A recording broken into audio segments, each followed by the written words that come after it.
Morning everyone. ನಾವು ಇವತ್ತು ಮಾಡ್ತಿರೋ ಟೆಕ್ನಾಲಜಿ ಏನಪ್ಪ ಅಂತಂದರೆ ಕಸಿ ಮಾಡಿದ ಬದನೆಕಾಯಿ.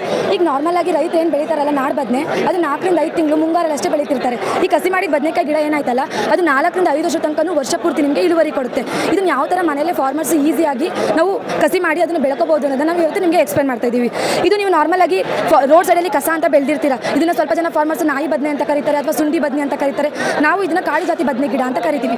ಈ ಕಾಡು ಜಾತಿ ಬದನೆ ಗಿಡದು ಏನು ಸ್ಪೆಷಾಲಿಟಿ ಅಂದ್ರಪ್ಪ, ಇದು 10 ರಿಂದ 15 ವರ್ಷ ತನಕ 5 ರಿಂದ 7 ಫುಟ್ ಹೈಟ್ ಬೆಳೆಯುತ್ತೆ. ಇದನ್ನ ಯೂಸ್ ಮಾಡಿಕೊಂಡು ನಾವು ಗ್ರಾಫ್ಟಿಂಗ್ ಮಾಡಬೇಕಾಗಿರುತ್ತೆ.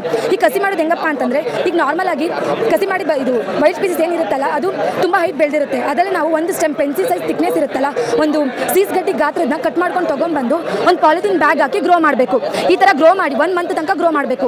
1 ಮಂತ್ ಆದಮೇಲೆ ಅದು ಇದೇ ಥರ ಗ್ರೋ ಆಗಿರುತ್ತೆ. ಈ ಥರ ಗ್ರೋ ಆಗಿರೋ ಪ್ಲಾಂಟ್ನ ಸ್ಲ್ಯಾಂಟ್ ಕಟ್ ತೊಗೋಬೇಕು. ನಾವು ಯಾವತ್ತೂ ಈ ಥರ ಸ್ಲ್ಯಾಂಟ್ ಕಟ್ ಇರುತ್ತಲ್ಲ, ಸ್ಲ್ಯಾಂಟ್ ಕಟ್ನ ತೆಗೆದು ಮೇಲ್ಗಡೆ ಪಾರ್ಟ್ನ ರಿಮೂವ್ ಮಾಡಬೇಕು.